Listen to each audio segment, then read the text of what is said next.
Hello and welcome to Piano Shack with me, Woody. Now, I know that some of you have been hoping for a return to the hardware, keyboards and synths, and I've been listening, and so have STUDIOLOGIC. They were keen to send me over their NUMA X piano so that we could take a look at it. So in today's video, I'll get it open and I'll share my first impressions with you and tell you a little bit about this interesting keyboard.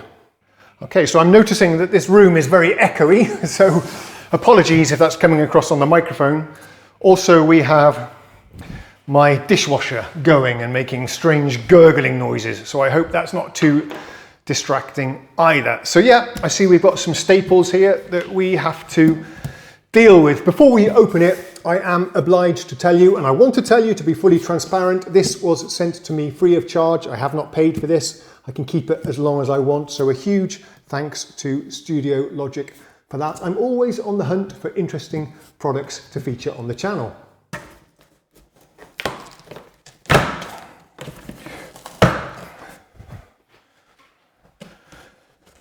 So just to manage your expectations a little bit about this particular video,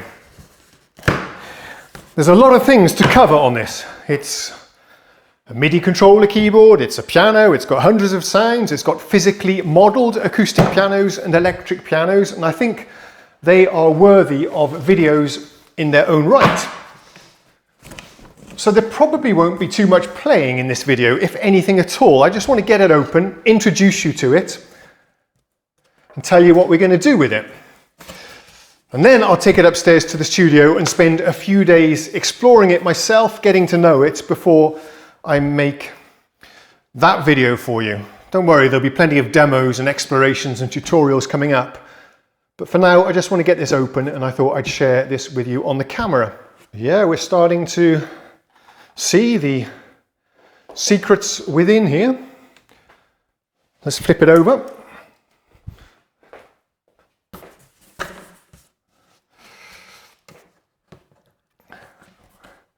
Without scratching the kitchen table with these staples, I'll try and be careful. There we go.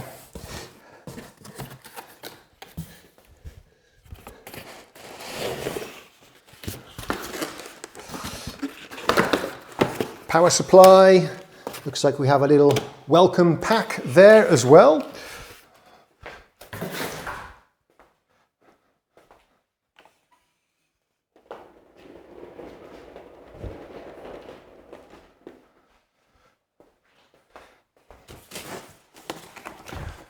Put those over there.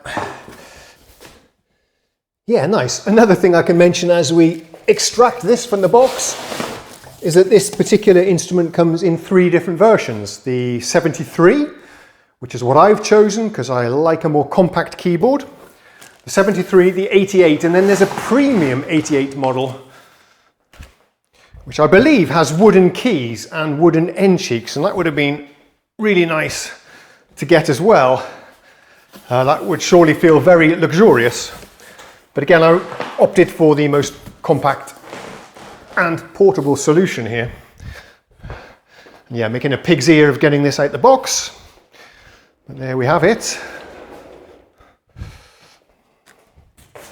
It's getting stuck on the staples that are probably scratching the wife's table. What's this? They include a sustain pedal as well. I've got no idea if that's continuous or on-off or half pedal or what, but we'll find out soon enough.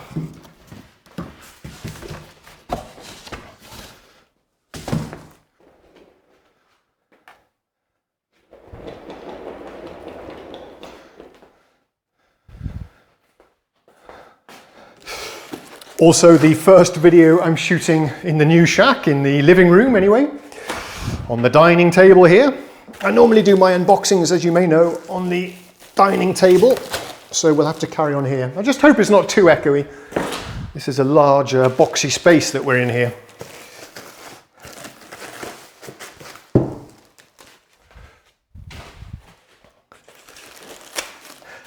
I don't actually have a weighted keyboard controller, so I was very grateful to get the opportunity to try this one out. in the comfort of my own home. So let's get it out of here. Yeah, this one has, oh, it's got some nice heft to it. And that feels like metal as well, very nice. Yeah, really, wow. Yeah, a very professional appearance at first glance. Yeah, nice materials. That's actually way above my expectations. You'll have to check the prices in your local area, but I think this one comes in around the $1,000 price mark, but it does feel really premium. I'm pretty sure that's metal. Feels like it. It's cool to the touch and yeah, really solid. Wow.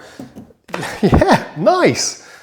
Hello, Editor Woody here in the future. I just wanted to clarify a couple of points. I spoke to the manufacturer and yes, they confirm it's almost entirely made of metal, which is just astonishing at this price point. So kudos to them for that. I much prefer a metal construction over plastic.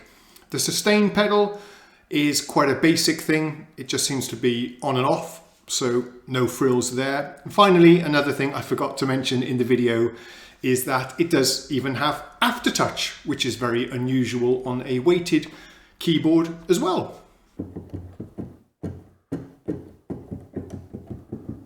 So STUDIOLOGIC have always had a close business relationship with Fatar or Fatar.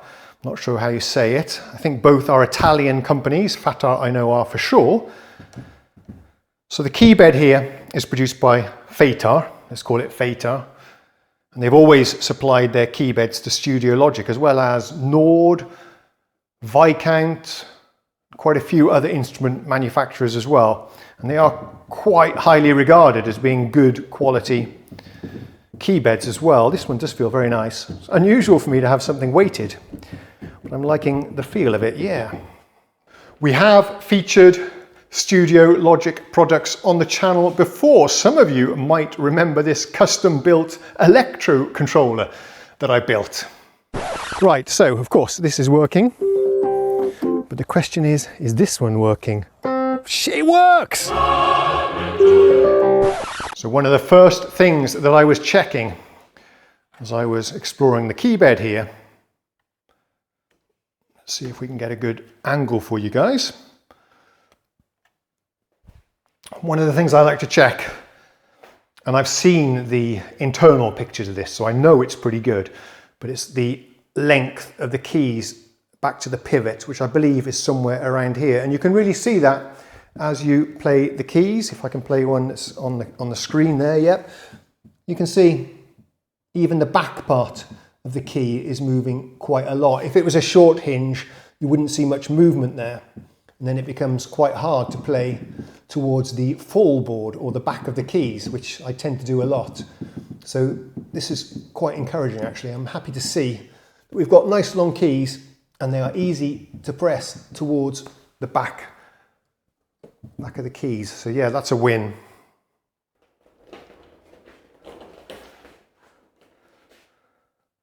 I was hoping the wheeled tripod would be a bit smoother to operate on our wood floors, but it's kind of jerky. Okay, yeah, going back to the old tripod and wheels, kind of revisiting the early days of the channel, I thought would be fun. So what do we have here? We've got a unsprung, I suppose this is the equivalent of a mod wheel. You can assign it to different parameters, I would imagine. And here we have a sprung kind of pitch bend, I suppose, but it goes left, right, and up and down. I'm still wishing we had an extra control here that I could use for the wave station and the D50 that was an XY stick like this, but not sprung. On the D50 and the wave station, as you know, you can push the stick into a real sweet spot in the sound and then leave it there. But this will spring back to the middle. But these feel actually quite nice quality. It's aluminium there, so nice to grasp. But yeah, the fit and finish, really nice. I like that we have the labels here so we can see what the connectors are on the back without having to look around the back. That's a nice pro touch. We have, oh, nice endless rotaries here. Don't worry, we'll power it on in a moment. Some buttons there. Here's the volume control. All of these controls feel top notch. This is an interesting joystick control here next to the display. And then here we have our category and sound selection buttons. I assume that's what that is. And over here, finally, on the controls here on the right, we have some nice, what I believe to be effects. Yeah. Insert effects and master effects. Again, on endless rotaries that feel really nice. Looks like we even perhaps have an LED collar going around there as well. Yeah, wow. Yeah, the finish here is really nice. If this camcorder footage is a bit crusty, then what I can do is put some nice, more arty-farty photos as B-roll as we're talking through the video here.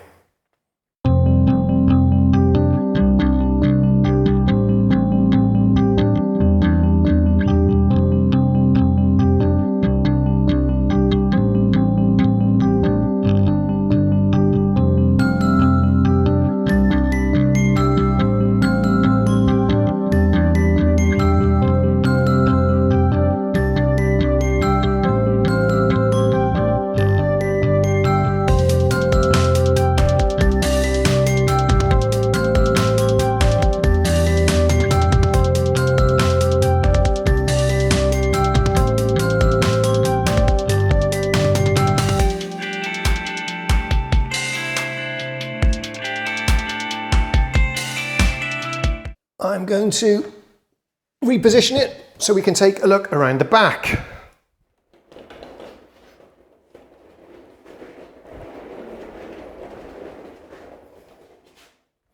You've got this nice orange accent that I'm looking at. That's the back of the instrument in all its glory. Another thing I'd like to compliment STUDIOLOGIC on is they've made this as compact as possible. We don't have any wasted dead space over here. A lot of these keyboards tend to be an extra ½ a foot long just to give you space for the modulation wheel, pitch bend wheel, and a few buttons, but I'd much prefer to have them up here over the top, making it a more compact footprint. So yeah, thank you for that.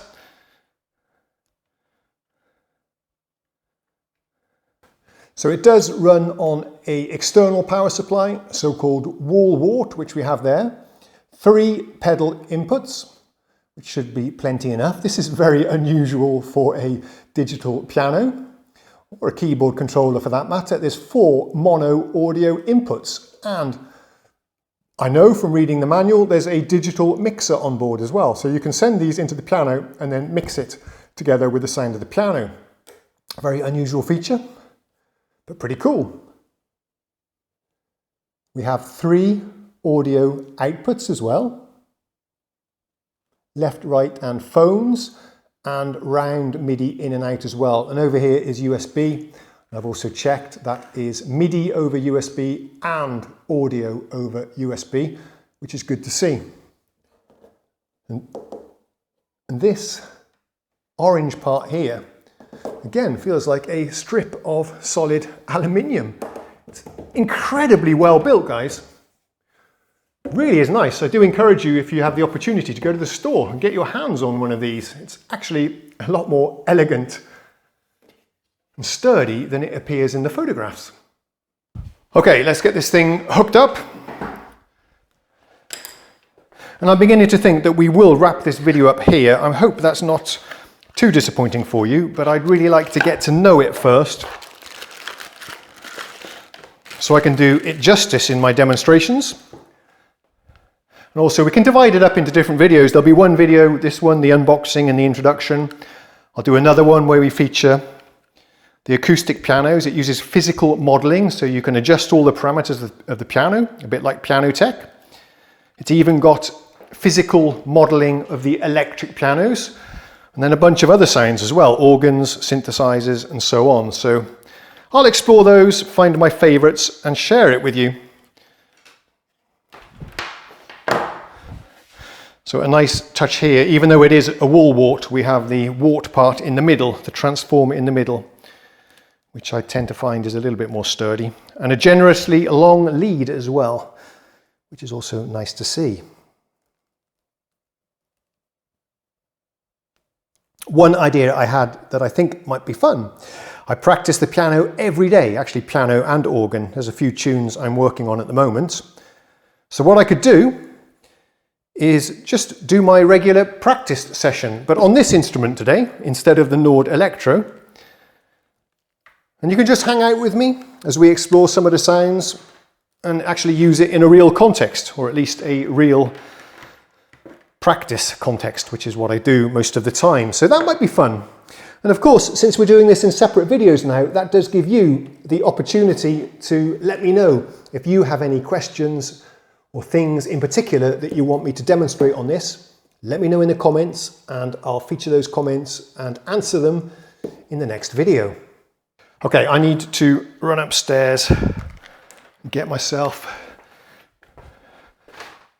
No, I don't need an extension lead. This is a super long cable. Look at this. It seems like a lot of manufacturers cheap out on that. Not here. Okay, let's move over to the screen so I can show you the power up. Let me show you also the details on the end blocks that are quite nice. These are made of plastic, but really interesting embossed STUDIOLOGIC logo there. It looks like they've revamped their logo in the last couple of years. And STUDIOLOGIC, if you didn't know, have been around for decades. I've owned quite a few of their controllers over the years. Their 88-note controllers in the 90s were quite legendary. But I like the branding on this one. Let me show you the logo over here. It's nice as well. NUMA X Piano. There we go. Also quite nice. Anyway, it's time for our first power up, so I hope you'll be able to see the screen. Whoops.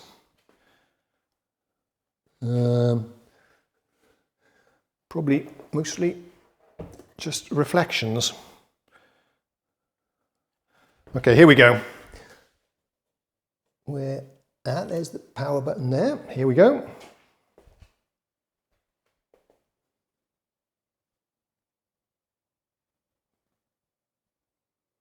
So some of you always are asking what the boot times are of the various instruments. There you go. Seem to be about 10 seconds. Yeah, very pretty colour screen there as well. I'll see if I can get a better angle with a bit more contrast.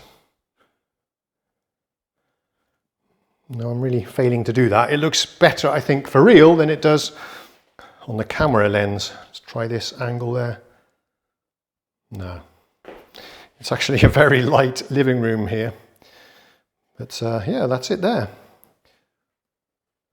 Yes, I was right about the encoders. They have nice LED collars going around them. Look at that. Well, I'm not sure if they show the position of the control. No, you see that on the screen, but this is just illuminated in orange. These are your layer controls. Yeah, that's another thing we can mention. This keyboard does have 4 different layers, so I suppose that means it's 4-note multi-timbral or 4-part multi-timbral. And you can have different sounds on different parts. I don't know what the STUDIOLOGIC terminology is. And then you can layer or split those up and down the keyboard as you want. So that's a pretty powerful sound engine here for a digital piano.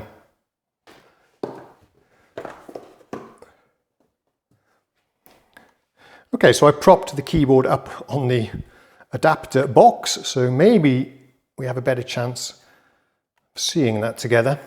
But yeah, I'm just using this joystick here to step through some of the presets. Alicia, that was Wiener, strange. Alicia, rock keys, mod jazz, weather, and so on and so on. Look at that. And I can see over here as we switch through the different patches, the different parts coming on and off there, and immediate access to adjust their levels. Yeah, nice. Over here we've got the various sound categories. And once you've chosen a category, I can see you get a different format, a kind of list view of all of the sounds of that category. And over here, finally, give you a quick look at the effects, at least the control panel. Yeah, again, the color does not change